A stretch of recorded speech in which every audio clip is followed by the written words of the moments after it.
Good morning students. Our next main topic is Sales of Goods Act 1930. So let us start with the introduction of Sales of Goods Act. Sales of Goods Act एक mercantile law है जो existence में आया on July 1st 1930. Sales of goods Act enact हुआ in 1930. Sales of goods Act में सभी provisions दिए गए which are related to the sale of goods. इस एक्ट का स्कोप बहुत वाइड था, ब्रॉड था and it covers all the aspects which are related to the sale of goods. ये एक्ट अप्लाई होगा in the country except the state of Jammu and Kashmir. And Sales of Goods Act 1930 के section 4 में sales and agreement to sell in 2 terms को भी define किया गया. First, sale means a transaction between 2 और more persons और parties जहाँ buyer receive करेगा goods and services in exchange for money. Next, agreement to sell. It means एक contract जहाँ सेलर ट्रांसफ़र करेगा ऑनरशिप को, प्रॉपर्टी को एंड कस्टडी को to the buyer for a price.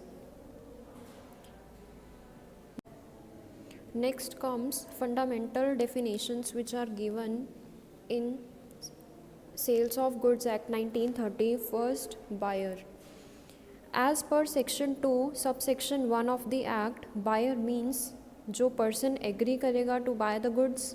Next, seller. As per section 2 subsection 13 of the act, seller means जो person agree करेगा to sell the goods.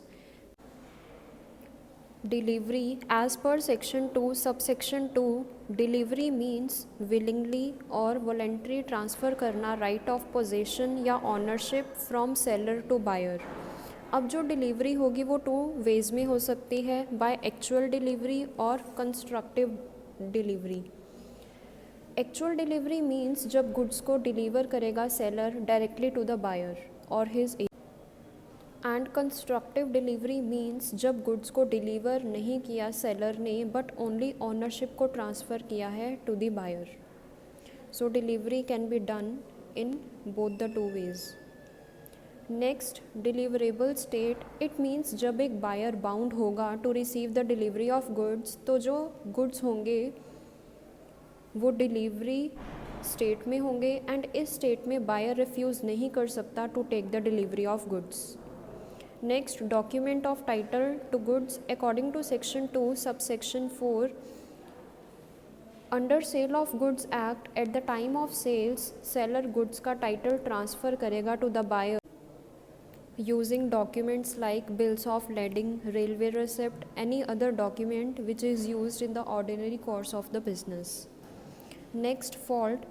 As per section 2 subsection 5, fault means which is wrongful or default. Next, future goods. According to section 2 subsection 6, future goods means वो goods जो manufactured होंगे by the seller after the making of the contract of sale.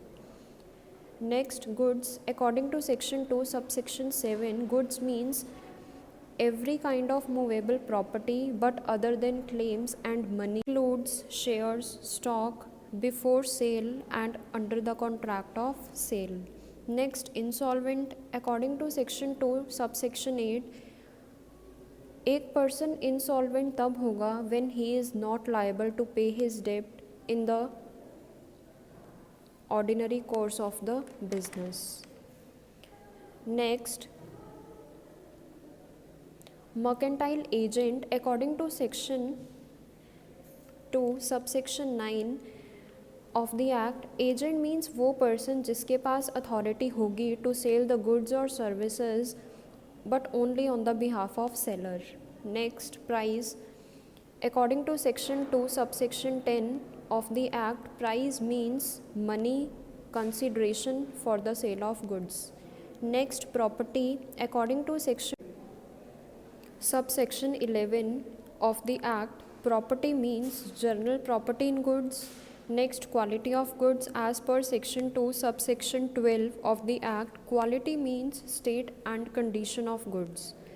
Next, specific goods. As per section 2 subsection 14, specific goods means जो specified होंगे and mention होंगे under the contract of sales.